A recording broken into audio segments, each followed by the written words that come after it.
Hello friends, FY BCom semester 1ના consignment આરત માલ માટેના કન્ટિન્યુ આ વિડીયોમાં આપણે આજે ક્લોઝિંગ સ્ટોકની કેલ્ક્યુલેશન સમજશું અને આગળના સમ્સ પણ લઈશું. અગર તમને યાદ હોય તો લાસ્ટ વિડીયો જે આપણે જોયું એમાં આપણે એક્સરસાઇઝનો સેકન્ડ સમ કરાવ્યું હતું અને એમાં એક ક્લોઝિંગ સ્ટોકની વેલ્યુ મેં તમને આપી હતી અને કહ્યું હતું કે થોડું વિચારજો આ કેમ આવ્યું છે. તો એ કન્સેપ્ટ આપણે આજે લઈએ છીએ અને એ ટોપિક એ ચેપ્ટરનો જે પોઈન્ટ હતો એ આજે હું તમને કરાવીશ. તો સેકન્ડ સમ તમે યાદ કરો આપણો એક્સરસાઇઝનો, ઇવન તમારી પાસે કરેલો પણ છે, you can open the text book and notebook. તો એમાં તમે જુઓ તો વાત શું હતી કે ગુડ સેન્ડ કરવામાં આવે છે 50,000નો, 50,000નો માલ મોકલ્યું છે. મોકલતી વખતે આપણે યાની કે જે આરત માલધણી છે, જે કન્ઝાઇનર છે, કન્ઝાઇનરનું નામ છે અમૃતલાલ પટેલ. તો અમૃતલાલ ભાઈએ 500નો એક્સપેન્સ કર્યું છે અને બિલ લખી હતી, હુંડી લખી હતી, જે એને ડિસ્કાઉન્ટેડ કરાવી છે, વટાવી છે, એનો ડિસ્કાઉન્ટ આપણે લખ્યું છે. દેન આફ્ટર વિનુભાઈ યાની કે જે સામે એજન્ટ છે કન્ઝાઇની, એણે ગુડ્સ લીધું અને એની પાછળ એક્સપેન્સ કર્યું છે, ગુડ્સ ઉપર એક્સપેન્સ કર્યું છે 500. બધો જ ગુડ્સ નથી વેચી શક્યા તો ક્લિયર બુકમાં વર્ડિંગ હતી કે 40,000નો ગુડ્સ 55,000માં વેચ્યું છે, 40,000નો માલ 55,000માં વેચ્યું છે. તમે બોર્ડ ઉપર જોઈ શકો છો કે 40,000નો માલ છે એ 55,000માં વેચ્યું છે. તો in short point was that કે 40,000નો જ માલ વેચાણો છે. Goods sold worth ₹40,000 only, while we send the goods for ₹50,000. 50,000નો માલ મોકલ્યો, બટ એમાંથી વેચાણો ખાલી કેટલાનો છે? 40,000નો માલ જ વેચાણો છે 55,000માં. ટૂંકમાં 40,000નો જ સેલ થયું છે ગુડ્સ. તો કેટલાનો ગુડ્સ હજી બચ્યું છે? 10,000. આ આપણું પોઈન્ટ હતું અને સેલ ઉપર કમિશન દેવાનું હતું 4%, જે આપણે લખ્યું હતું. પછી મેં તમને કહ્યું હતું કે આ ફિગર હું તમને સમજાવીશ કે કેમ આવે છે, તમે ખાલી વિચારજો. તો આજે આપણે પોઈન્ટ લઈ લઈએ છીએ, રાઈટ? તો આપણો આજનો ટોપિક જ છે કેલ્ક્યુલેશન ઓફ ક્લોઝિંગ સ્ટોક. આખા સ્ટોકની ગણતરી બહુ જ સિમ્પલ છે, અતિશય. સ્ટુડન્ટ શું કરે છે નોર્મલી મિસ્ટેક કે ફોર્મેટ ગોખવા જાય, ફોર્મ્યુલા, ફોર્મેટ, નથિંગ, એવું કંઈ જ નથી તમને કરવાનું. હું તમને એક સિમ્પલ ક્વેશ્ચન પૂછીશ, વેરી વેરી સિમ્પલ. એક ડિસ્કસ આપણે પોઈન્ટ કરીએ, તમે માઇન્ડમાં પણ એક પિક્ચર ક્રિએટ કરો જે હું વાત કરવા જઈ રહ્યો છું. માની લો કે તમે એક એર કન્ડિશન સિસ્ટમ એસી લીધું છે. એ એસી તમને, એ એસીની વેલ્યુ આપણે કહીએ, માની લો 30,000 છે, 30,000નો એસી છે. હવે જો એસી લીધું ને તો એની આપણે ઇન્સ્ટોલ કરાવવાનો એક્સપેન્સ થાય, જેને આપણે ઇન્સ્ટોલેશન એક્સપેન્સ કહીએ. તો ઇન્સ્ટોલેશન એક્સપેન્સ મારું થયું સપોઝ 2,000, 2,000 રૂપિયા મારો ઇન્સ્ટોલેશન લગાવવાનો ખર્ચ થયો. પછી મારે છે ને શું કરવું પડ્યું કે એનું જે લાઇટ ઇલેક્ટ્રિસિટીનું થોડું કામ હોય, એના માટે હેવી પ્લગ જોઈએ, રાઈટ, હેવી પોઈન્ટ જોઈએ. તો એ સ્પેશિયલી મારે એના માટે ફિટિંગ કરાવવી પડી. તો એનો એક્સપેન્સ થયો 1,000, એક્ઝામ્પલ તરીકે માની લો. હવે હું તમને પૂછું કે ભાઈ તમને આ એસી કેટલામાં પડ્યું?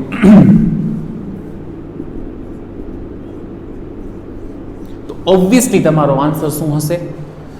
33,000. અને ઇવન હું મારી જે અકાઉન્ટ બનાવીશ, બેલેન્સ શીટ બનાવીશ, એમાં એર કન્ડિશન સિસ્ટમ જે હું લખીશ એની વેલ્યુ પણ હું કેટલી બતાડીશ? 33,000. તો મારો પોઈન્ટ શું છે? કોઈ પણ એસેટ અથવા તો ગુડ્સ ની અગર સાચી પડતર, ટ્રુ વેલ્યુ, એક્ઝેક્ટ કોસ્ટ અગર તમને જાણવી હોય તો એની પાછળ થયેલ ખર્ચ, એની પાછળ તમે જે પણ એક્સપેન્સીસ કર્યા એ પણ તમને શું કરવા જોઈએ? એડ કરવા જોઈએ, ઉમેરવા જોઈએ, રાઈટ છે? હવે જુઓ તમે, આપણે આ સમની વાત કરીએ છીએ, ધ્યાન દેજો. તો આ સમની અંદર તમે કેટલા નો ગુડ્સ મોકલ્યો? 50,000. અને કેટલા નો ગુડ્સ વેચ્યો છે? 40,000. ડોન્ટ સે 55. 55 નો નથી વેચ્યો, 55માં વેચ્યું છે. ફરીથી બોલું છું, 50,000નો સેન્ડ કર્યો છે આપણે, અને એજન્ટે કેટલાનો ગુડ્સ, કેટલાનો માલ વેચ્યો છે? 40,000. તો પહેલાં એક નજરે જોતા જ એક વસ્તુ તો ક્લિયર થઈ ગઈ કે એજન્ટ પાસે આજની તારીખમાં 10,000નો ગુડ્સ પડ્યું છે. ઓકે, જોજો હવે હું કેલ્ક્યુલેશન કરું છું closing stock.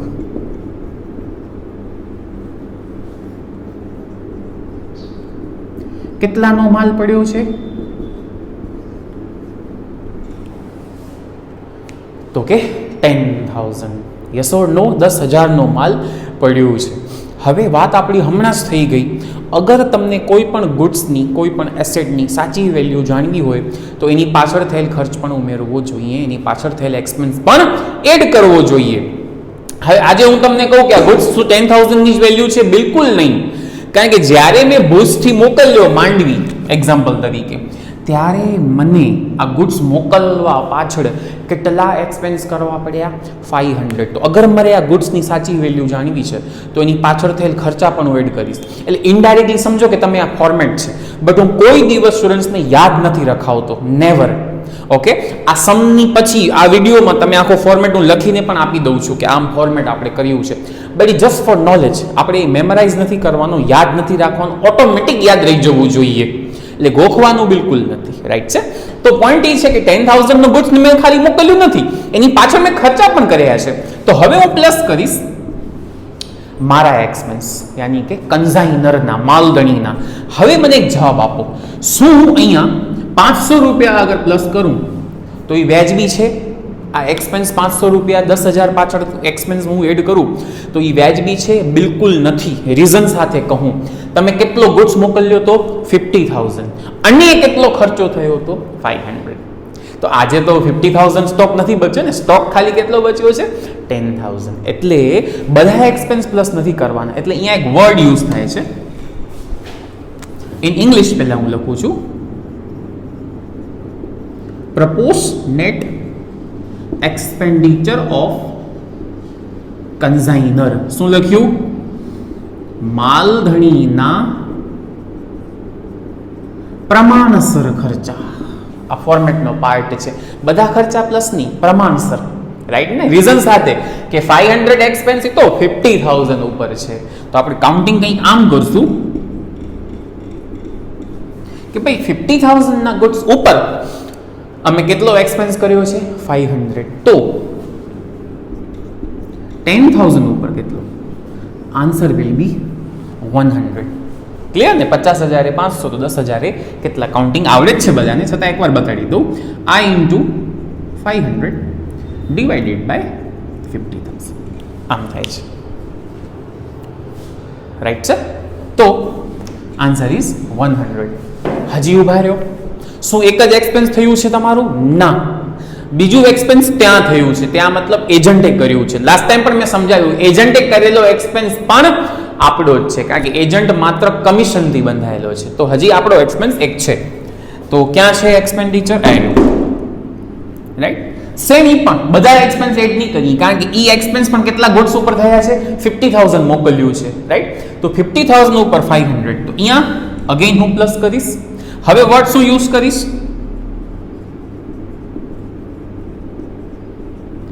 proportionate expense of consignee.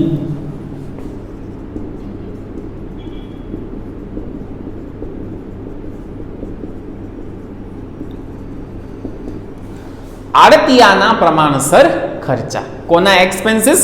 કન્ઝાઇનીના, યાની કે આડતિયાના પ્રમાણસર ખર્ચા. રાઈટ ને? તો સેમ કાઉન્ટિંગ. કેટલાનો ગુડ્સ આપણે મોકલ્યો, એને મળ્યો 50,000. આપણે મોકલ્યો, એને મળ્યો પણ કેટલો હશે? 50,000. એના ઉપર એણે આપણા માટે કેટલો એક્સપેન્સ કર્યો છે? 500. તો 10,000 એ કેટલા? The answer will be 100. Right છે?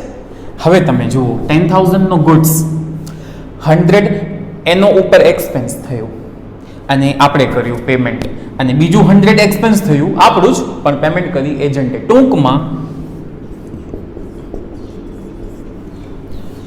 actual cost of the goods is 10,200.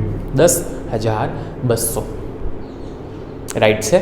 તો આ તમારો ક્લોઝિંગ સ્ટોકનો ફોર્મેટ કયો તો ફોર્મેટ, કન્સેપ્ટ કયો તો કન્સેપ્ટ. એટલું સિમ્પલ. વાત એટલી ઇઝી છે કે અગર કોઈ પણ ગુડ્સ કે એસેટની સાચી વેલ્યુ તમને જાણવી હોય તો એની પાછળ થયેલા ખર્ચા તમને ઉમેરવા પડશે, તમને એડ કરવા પડશે. રાઈટ છે? That's it. આ ક્લોઝિંગ સ્ટોક એવો પોઈન્ટ છે ફ્રેન્ડ્સ કે બુકની અંદર એક પહેલો સમ આપણે કર્યો એમાં સ્ટોક ન હતું, બાકી 40 સમમાં આ વસ્તુ રિપીટ થયા જ રાખશે. રાઈટ છે. બીજું, આપણે જ્યારે એજન્ટના કન્ઝાઇનીના એક્સપેન્સીસ પ્લસ કરીને એમાં પણ એક નાનકડી નોટ છે, તો એ આપણે નેક્સ્ટ સમમાં લઈએ જ છીએ. તો એ આપણે આજે ક્લોઝિંગ સ્ટોકનો આખો પોઈન્ટ હું એઝ અ નોટ લખાવી પણ તમને દઈશ. આ વિડીયોના એન્ડમાં આખી એક વર્કિંગ નોટ હશે જે તમને લોકોને લખવાની હશે. આખું ફોર્મેટ, તમે ફોર્મેટ વર્ડ યુઝ કરો, ફોર્મ્યુલા, વોટ એવર, આખો ક્લોઝિંગ સ્ટોકનો એક ફિક્સ ફોર્મેટ છે કેલ્ક્યુલેટિવ, એ તમને હું શો કરીશ. જે આ છે બોર્ડ ઉપર કર્યું એ જ કહું છું, થોડું પ્રોપર લખીશ તમને એઝ અ વર્કિંગ નોટ આપણે લખી નાખવાનું છે. રાઈટ છે. તો આજે ક્લોઝિંગ સ્ટોકનું આખો ડિસ્કશન આપણે આ વિડીયોમાં કમ્પ્લીટ કરીશું. તો આ તમારો સેકન્ડ સમ. આજે આ એક્સપ્લેનેશન મેં તમને ક્લિયર કરાવી દીધું. એકવાર જોઈ લો, લખી લો, પછી આપણે આગળ જઈએ છીએ. હવે આગળ વધતા પહેલા ક્લોઝિંગ સ્ટોકની જે વર્કિંગ નોટ છે, જે તમને દરેક સમના આન્સરમાં લખવી અને સમજાવવી બતાડવી પડશે, એ આપણે આજે લખી લઈએ. જે હમણાં મેં આગળના સમમાં જે એક્સપ્લેન કર્યું હતું, તમને અહીંયા એક્સપ્લેનેશન આપ્યું હતું અને આખી કેલ્ક્યુલેશન કરી હતી, એ જ પણ થોડું પ્રોપર વેમાં લખી લો. અને આમને આમ હું એકવાર એક્સપ્લેન કરી દઉં. વેલ્યુ ઓફ ગુડ્સ, કે જે ભાઈ ક્લોઝિંગ સ્ટોક બચ્યો છે એની આમ વેલ્યુ કેટલી છે, એમાં પ્લસ કરો 2 એક્સપેન્સ. એટલું સિમ્પલ. એક્સપેન્સીસ બધા પ્લસ થાય. મેઇનલી 2 એક્સપેન્સીસ છે, એક આપણા, એક એજન્ટના. તો પહેલા આપણે એક્સપેન્સ પ્લસ કરવાના, પ્રપોર્શનલ એક્સપેન્સ ઓફ કન્સાઇનર, રાઈટ, માલધણીના પ્રમાણસર ખર્ચા પ્લસ કરો. પછી એડ કરો પ્રપોર્શનલ એક્સપેન્સ ઓફ કન્સાઇની, આડતિયાના પ્રમાણસર ખર્ચા. હવે જો એમાં મેં એક નોટ લખી છે, only non recurring expense should be consider. માત્ર બિન આવર્તક ખર્ચા ધ્યાનમાં લેવા. કોના? કન્સાઇનીના ખર્ચા જ્યારે તમે લખવા બેસો ને, ગણવા બેસો ને, એડ કરવા બેસો ને, નહીં, બધા ખર્ચા નહીં લેવાના. માત્ર કયા લેવાના? નોન રિકરિંગ, યાની કે બિન આવર્તક. હવે તમે કહેશો સર નોન રિકરિંગ એટલે? આગળ એક્સપ્લેન કરું જ છું, બટ જસ્ટ તમને વસ્તુ કહું. નોન રિકરિંગ એટલે એવા એક્સપેન્સ જે પર્ટિક્યુલર સ્ટોક ઉપર એક જ વખત થયા, જે વારંવાર થવાના નથી. કારણ કે એ જ એક્સપેન્સીસ જે છે એ આપણા સ્ટોકને, વેલ્યુને અસર કરશે. આગળ હું એક્સપ્લેન કરું છું આખું ડીપમાં, પણ નોન રિકરિંગ એક્સપેન્સ ધ્યાનમાં લેવાશે. આનો મિનિંગ હમણાં જ તમને સમજાશે. આખો એક ચાર્ટ જ બનાવું છું. તો આ વેલ્યુ એક્સપેન્સીસ પ્લસ થશે આપણા, એના અને ફાઇનલ આન્સર મળશે ક્લોઝિંગ સ્ટોકની વેલ્યુ. તો આ એકદમ પ્રોપર લખી લો, પછી તમને હું સમજાવું નોન રિકરિંગ એક્સપેન્સીસ શું છે. તો જે કન્ઝાઇનીના એક્સપેન્સીસ છે એને આપણે 2 ભાગમાં વહેંચીએ છીએ, નોન રિકરિંગ એક્સપેન્સ અને રિકરિંગ એક્સપેન્સ. ગુજરાતીમાં બિન આવર્તક ખર્ચ, આવર્તક ખર્ચ. સાદી ભાષામાં જે એક્સપેન્સ રિપીટ નથી થતું અને જે એક્સપેન્સ વારંવાર થયા રાખે છે. રાઈટ. કયા એક્સપેન્સ? આજે આપણે ભુજથી માંડવી ગુડ્સ મોકલ્યું, તો માંડવી એજન્ટને ગુડ્સ મળ્યું, એની ઉપર એક જ વખત ખર્ચ કરશે. કયા? ડિલિવરી વખતે માલ છોડાવવા ગયો અને ત્યારે કદાચ કોઈક પેમેન્ટ કરવી પડી. ઓક્ટ્રોય, કેરીએજ, ગાડી ભાડું, જે ગાડીમાં વસ્તુ ગઈ છે એ વસ્તુ, જે ગાડીમાં ગઈ છે એનું રેન્ટ, એનું ભાડું. ફ્રેટ, નૂર, રેલવે નૂર, જકાત, મજૂરી, આ બધા એક્સપેન્સીસ એક જ વખત થશે.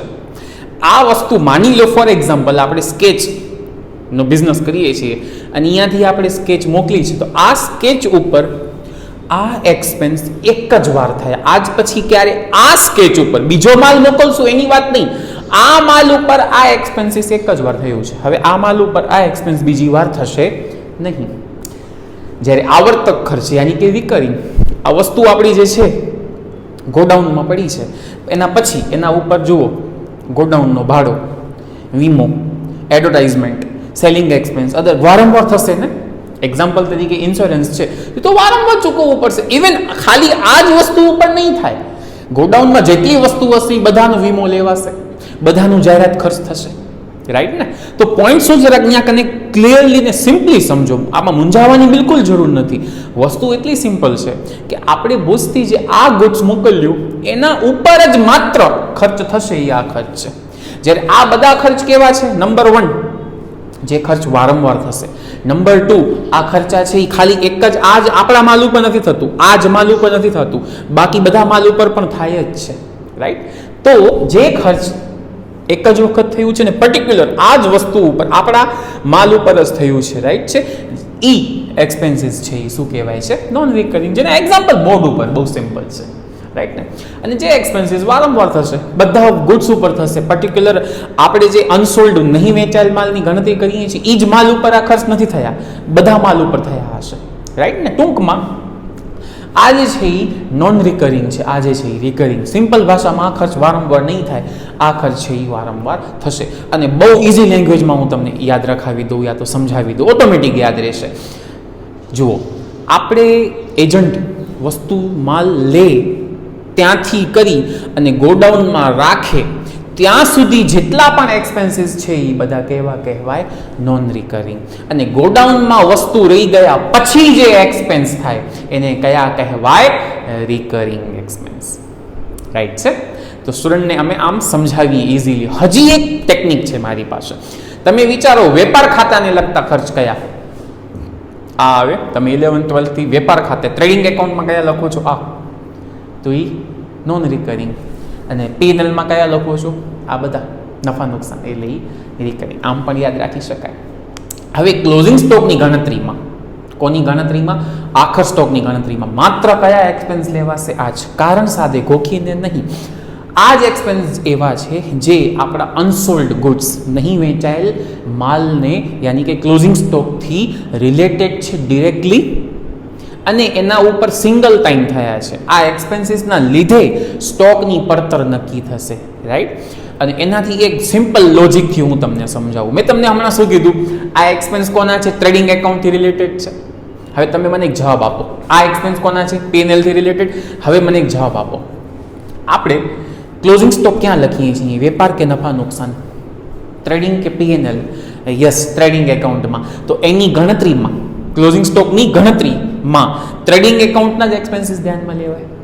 તો ઘણા બધા હું તમને લોજિક આપી શકું છું. રાઈટ?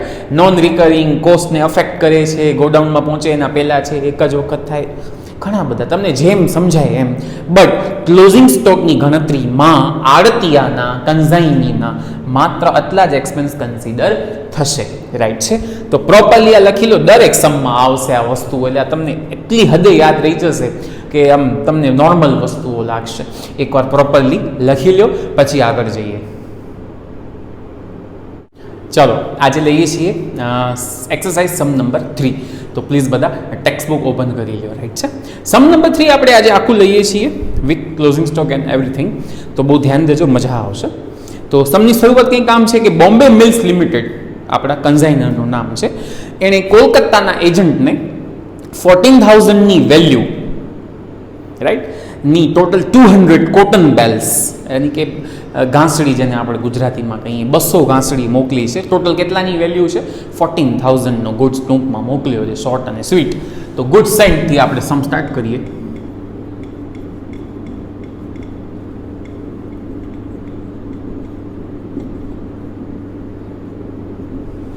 ગુડ સેન્ટ ઓન કન્ઝાઇનમેન્ટ, યાની કે આડત પર મોકલેલ માલ ખાતે.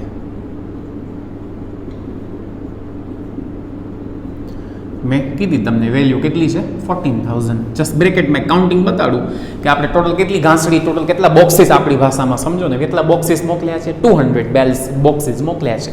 ટોટલ વેલ્યુ એની 14,000 છે, 14,000. તો હું એમ કહી શકું કે એક બેલની, એક ઘાસડીની, એક બોક્સની કિંમત કેટલી હશે? 70 રૂપીસ. ટૂંકમાં ગુડ સેન્ડ કર્યું. આગળ જઈએ તો ગુડ સેન્ડ કર્યું છે ત્યારે એણે બિલ લખી છે. કેટલા રૂપીસની બિલ લખી છે? 10,000ની બિલ. પણ એની કોઈ ઇફેક્ટ આવશે નહીં. આગળ જઈએ. ગુડ સેન્ડ કરતી વખતે એણે 650 એક્સપેન્સ પે કર્યું છે. એણે મતલબ આપણે કન્ઝાઇનરે ગુડ સેન્ડ કરતી વખતે આપણા એક્સપેન્સીસ આપણે લખીએ છીએ ટુ કેશ અકાઉન્ટ એક્સપેન્સીસ.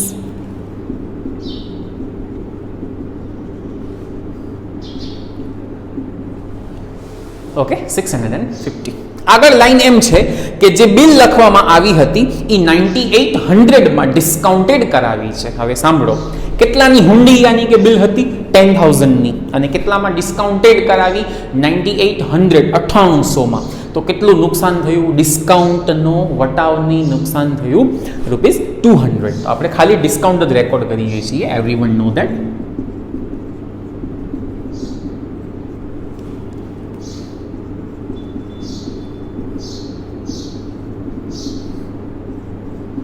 ચાલો ધીમે ધીમે આગળ જઈએ છીએ. 15 ડેઝ પછી જે કોલકાતાનો એજન્ટ છે આપણો, એણે ત્યાંથી હિસાબ મોકલ્યો છે, એણે ત્યાંથી ડિટેલ આપી છે, જેમાં number 1 100 cotton bells sold for ₹100 each. 100 box, 100 ગાંસડી દરેક રૂપિયા 100 માં વેચાઈ ગઈ. સેલ છે, ક્રેડિટ સાઇડ રેકોર્ડ થશે અને બાય એજન્ટનું કંઈ નામ નથી. You can write consignee account.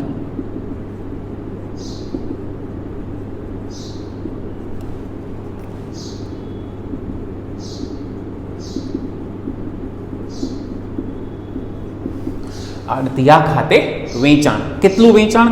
100 cotton bells inch of 100 એટલે 100 ગુણ્યા 100 તમે કરો તો 10,000નો માલ, 10,000નો ગુડ્સ સેલ થઈ ગયો.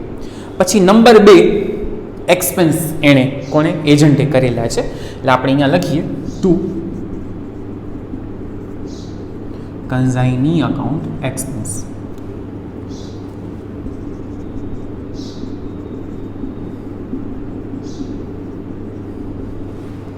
જેમાં ઘણા બધા એક્સપેન્સીસ છે. સૌથી પહેલા છે ગાડી ભાડું ને મજૂરી, દેટ ઇઝ કેરિયેજ એન્ડ વેજીસ. થોડું શોર્ટમાં લખીશ. મજૂરી અને ગાડી ભાડું ₹500, 500. પછી છે ગોડાઉનનું ભાડું, રેન્ટ છે, એ છે 70. પછી છે ઇન્સ્યોરન્સ યાની કે વીમો, વીમો છે 80. અને સન્ડ્રી એક્સપેન્સ યાની કે પરચુરણ ખર્ચ, જેને ગુજરાતીમાં આપણે કહીએ સન્ડ્રી એક્સપેન્સીસ, ₹10 છે. અને બસ સોરી દેટ્સ ઇટ. ટોટલ એક્સપેન્ડિચર્સ તમે કાઉન્ટ કરો તો ઇટ વિલ બી 660. રાઈટ છે. ચલો આગળ જઈએ છીએ. સેલ ઉપર 5% કમિશન, ઓબ્વિયસલી કોને? કન્ઝાઇનીને. એટલે આપણે અગેન લખશું સેમ કન્ઝાઇની અકાઉન્ટ કમિશન.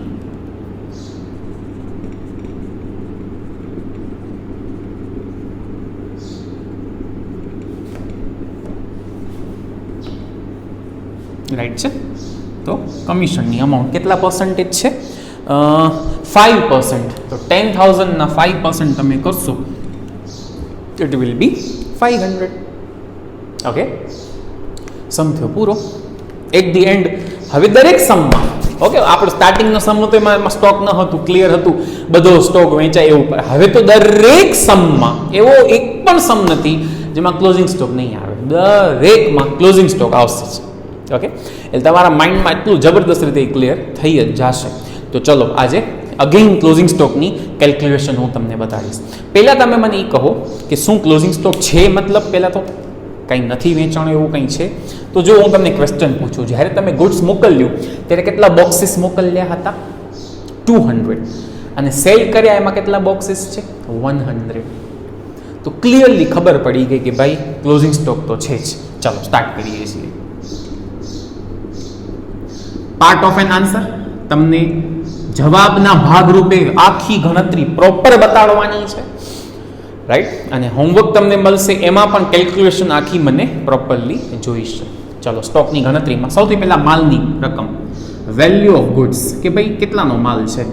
તો આજની તારીખમાં હજી 100 બેલ્સ, 100 ગાંસડી, 100 બોક્સ વેચાણા નથી. અચ્છા, એક બોક્સ કેટલામાં આપણને પડે છે? કા ને માલની કિંમત ઓરિજિનલ વેલ્યુ 70માં આપણને પડે છે. તો મતલબ એમ થયું કે 7,000નો માલ, 7,000નો ગુડ્સ હજી પડ્યું છે. એટલે એ વસ્તુ તો ક્લિયર. હવે બધાને ક્લિયર છે ફોર્મેટ. સાચી વેલ્યુ જાણવી છે તો આની પાછળ થયેલા ખર્ચા એડ કરો. પહેલા આપણા મતલબ પ્રપોર્શનેટ એક્સપેન્ડિચર્સ ઓફ કન્ઝાઇનર, બરાબર છે. માલધણીના પ્રમાણસર ખર્ચ. રાઈટ. તો એકદમ સિમ્પલી આપણે કેટલો એક્સપેન્સ કર્યું છે? You can see 650. હવે બધો પ્લસ નહીં થાય, કારણ કે એ તો આપણે 14,000ના સ્ટોક ઉપર કર્યું છે. તો કાઉન્ટિંગ બધાને આવડે છે. અચ્છા, તમે કાઉન્ટિંગ બે રીતે કરી શકો. તમને એમ કરવું હોય કે 200 બોક્સીસ ઉપર 650, તો 100 બોક્સ ઉપર કેટલા, તો પણ તમારી મરજી. ઓર યુ કેન ડુ 14,000ના ગુડ્સ ઉપર 650, તો 7,000ના ગુડ્સ ઉપર કેટલા, જેમ તમને ફાવે. ક્વોન્ટિટી ઉપર કરશો તો એ ચાલશે. ચલો હું ક્વોન્ટિટી ઉપર કરું છું, બરાબર.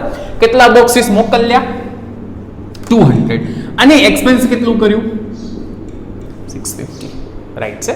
તો 200 એ 650 આપણે એક્સપેન્ડિચર કર્યું છે. તો કેટલા બોક્સીસ બચ્યા છે? 100 બોક્સીસ બચ્યા છે. તો તમે કાઉન્ટ કરો 200 એ 650, તો તમારા 100 એ થઈ જશે 325. ફ્રેન્ડ્સ, બધાને સમજાય? તો પ્રપોઝનેટ એક્સપેન્સ હંમેશા દર વખતે એટલા તો કેટલાની ગણતરી આપણે કરીશું. ક્લિયર? સેમ વે શું પ્લસ કરશું? Proportionate expenses of consignee word આડતિયાના પ્રમાણસર ખર્ચા, પણ માત્ર કયા? Non recurring. સાદી ભાષામાં કયા? ટ્રેડિંગ અકાઉન્ટથી રિલેટેડ. આમ યાદ રાખવા માટે, રાઈટ? તો કયા એક્સપેન્સીસ જુઓ તો વેપાર ખાતાને લગતા છે, આપણા માલને લગતા છે. એક મજૂરીને નૂરને આપણે જે લઈએ, જુઓ બાકી બધી આઈટમ છે એ નોન રિકરિંગ નથી, બધી રિકરિંગ છે, રાઈટ? રિપીટ થશે એવી. આ એક જ એક્સપેન્સ એવું છે જે વન ટાઈમ આપણા આ ગુડ્સ ઉપર વન ટાઈમ થયું છે. સિમ્પલ સમજો, 200 બોક્સ ઉપર આમાંથી કયો એક્સપેન્સ એક જ વાર થયું છે? આ જોવા દર મહિને, આ દર મહિને, આ વારંવાર, આ એક્સપેન્સ એક જ વખત. હવે આ એક્સપેન્સ આના ઉપર ક્યારે બીજી વાર થશે નહીં. ભુજથી બીજો માલ મોકલશું ત્યારે થશે અલગ, પણ આના ઉપર આ એક્સપેન્સ વન ટાઈમ થયું છે. ટૂંકમાં એક જ એક્સપેન્સ નોન રિકરિંગ યાની કે બિન આવર્તક છે. 500 કાઉન્ટિંગ સેમ કરીશ. 200 બોક્સ ઉપર 500, 100 બોક્સ ઉપર કેટલો? It will be 250. અને ટોટલ કરીશ તો આન્સર વિલ બી 7575. તમારા ક્લોઝિંગ સ્ટોકની વેલ્યુ આવી ગઈ. So I am going to write here by closing stock.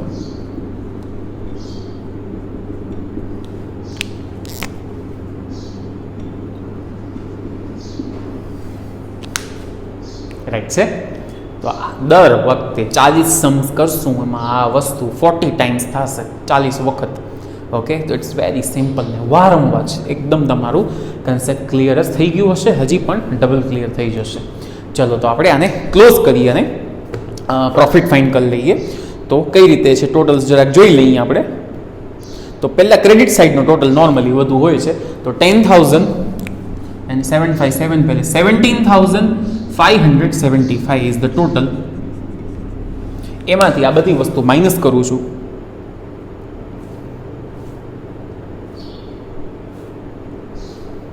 14,650, 200, 660 અને 500. તમારો પ્રોફિટ છે 1565. શું લખશું? ટુ જનરલ P&L, સામાન્ય નફા નુકસાન ખાતે. ઓકે, પ્લીઝ આરામથી સમ કરી લો, વિડીયો પોઝ કરીને, અને આખો સમ પ્રોપરલી કરી લો. તો આજે આપણે ક્લોઝિંગ સ્ટોકની વેલ્યુએશન કેમ થાય એની આપણે આખું ડિસ્કશન લીધું. નોટ્સ, વર્કિંગ નોટ્સ પણ આપણે લખી તમને આપી. ત્યાં વિડીયો પોઝ કરીને પ્લીઝ આખી વર્કિંગ નોટ લખી લેજો. એન્ડ લાસ્ટ ટાઈમની જેમ જ તમને હું હોમવર્ક સેન્ડ કરીશ ઇન વોટ્સએપ, અને બધાને એક્સપ્લેન આખું જે છે એ કાઉન્ટિંગ કરીને મને સેન્ડ કરવાનું છે. લાસ્ટ ટાઈમ પણ ઘણા બધા સ્ટુડન્ટ્સે રિસ્પોન્સ આપ્યું આપણને બહુ સારી રીતે. That's a good thing for us. હવે આજે પણ આપણે ક્લોઝિંગ સ્ટોકની વેલ્યુએશન નીકળે એવા પ્રોપર તમને હું 2 સમ સેન્ડ કરીશ, અને મને પ્રોપરલી એની કેલ્ક્યુલેશન અને વિથ આન્સર પ્રોપર જોઈશે. રાઈટ છે? તો આજે આપણે ક્લોઝિંગ સ્ટોકની વેલ્યુએશન, નોન રિકરિંગ, રિકરિંગ એક્સપેન્સ શું છે, ક્લોઝિંગ સ્ટોક શું કામ એનામાં એક્સપેન્સ પ્લસ થાય છે, એ બધું સ્ટડી કર્યું. તો આ રીતે આપણા ઓલમોસ્ટ ટોટલ આપણે જોઈએ હોમવર્ક સહિત તો આપણા 5 સમ્સ આજે ક્લિયર થઈ ગયા છે. Target is 40 Sam's. રાઈટ છે? તો આજે આટલું રાખીએ છીએ. મળીએ નેક્સ્ટ વિડીયોમાં. Thank you.